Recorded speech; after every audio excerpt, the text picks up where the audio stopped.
What is Google Meet? Google Meet is a video conferencing application of Google. It can be run in any browser like Mozilla Firefox, Google Chrome, Microsoft Edge, and it can also be run on a smartphone. There are many features of Google Meet like video conferencing, real time, and video chat, and also other added features. We will explore to it later on.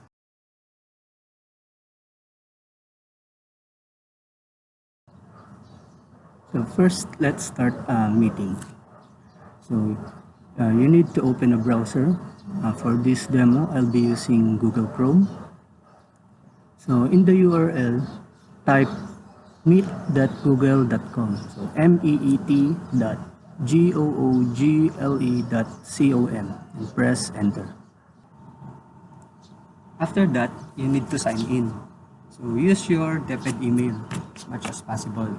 Kasi kung ordinary emails lang, join the meeting lang ang pwede mong gawin. Hindi ka pwede makapag-set up. Type in your email and input your password and press enter. So ngayon, pwede ka na makakreate ng meeting or maki-join ng meeting. So press join or start a meeting. And then to create a meeting, you can input a nickname if you like, but also you can leave it blank. So for this demo, ilalagay ko is Kawayan.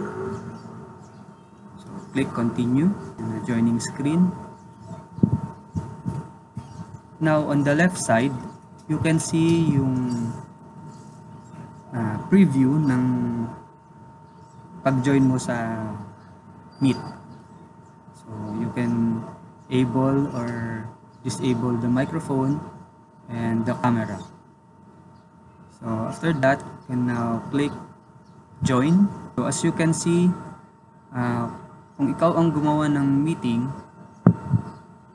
yung linagay mo na nickname, yun yung magiging meeting code. So pwede mo yung ibigay for others to connect to your meeting. Or you can give the URL. It always starts with https://meet.google.com/ then may random characters.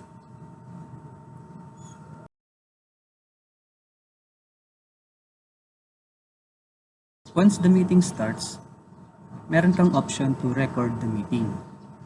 So it is located on the lower right. So you click the triple dots, more options, then record meeting. So once you click it, may magpa-prompt, ask for consent. So click accept, and then merong message na recording will start soon. So once na naging red na yung nasa may upper left, the recording starts.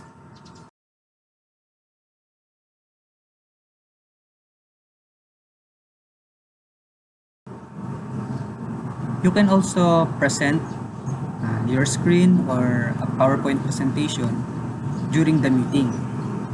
So first, dapat naka-open na beforehand yung presentation na i-present mo.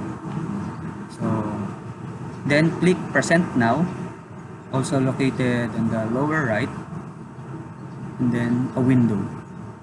So pag click ng window, papakita yung options na pwede mong i-share sa yung mga participants. Once you select the presentation, then click share, it will be shown to your participants. So as you can see, it is shared in the meeting. And once you're done, just click stop share. And yung camera mo na ulit ang naka-function. So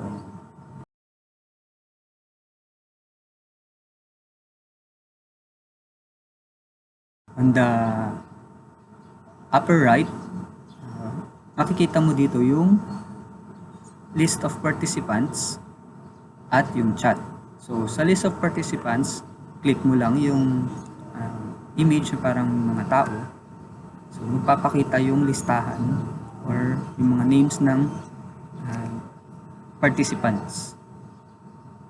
So, you can also chat. So, you can type your messages here and everybody will see it.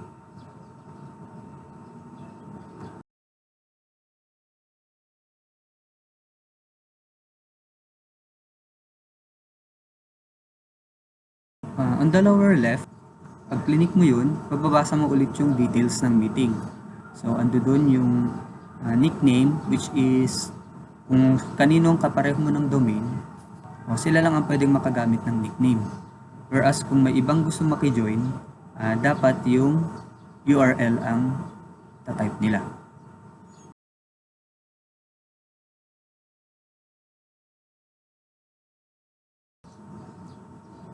So once you stop the recording, it will automatically go to your own Google Drive. So as you can see, stop recording. Stop recording, it will be saved to Google Drive. Stop recording. So save to Google Drive. To end the meeting, pindutin lang yung leave call or icon niya is yung red na telepono. That's how you use Google Meet.